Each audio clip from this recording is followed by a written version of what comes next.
मालवणमधील छत्रपती शिवाजी महाराजांचा पुतळा कोसळला या घटनेतील दोषींवर कारवाईच्या मागणीसाठी चंदगडमध्ये मूक मोर्चा काढण्यात आला। तर राष्ट्रवादी काँग्रेस पार्टीच्या वतीने आमदार राजेश पाटील यांनी तहसीलदारांना निवेदन दिलं।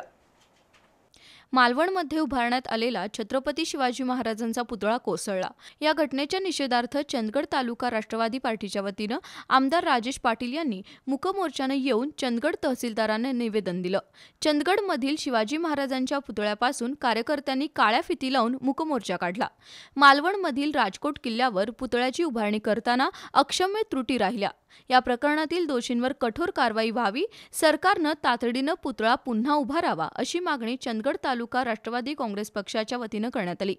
मोर्चामध्ये राष्ट्रवादी अध्यक्ष भिकू गावडे, पांडुरंग बेनके, अभय अडुरकर, तानाजीराव गडकरी, दयानंद काणेकर, शिवानंद हंबरवाडी, नेताजी सुभेदार, उत्तम बोकडे, युवराज पाटील, प्रतापराव डस्के, महादेव प्रसादे, मोहन कुंदेकर, अंबादास पाटील, उत्तम चांदेकर यांच्यासह कार्यकर्ते उपस्थित होते।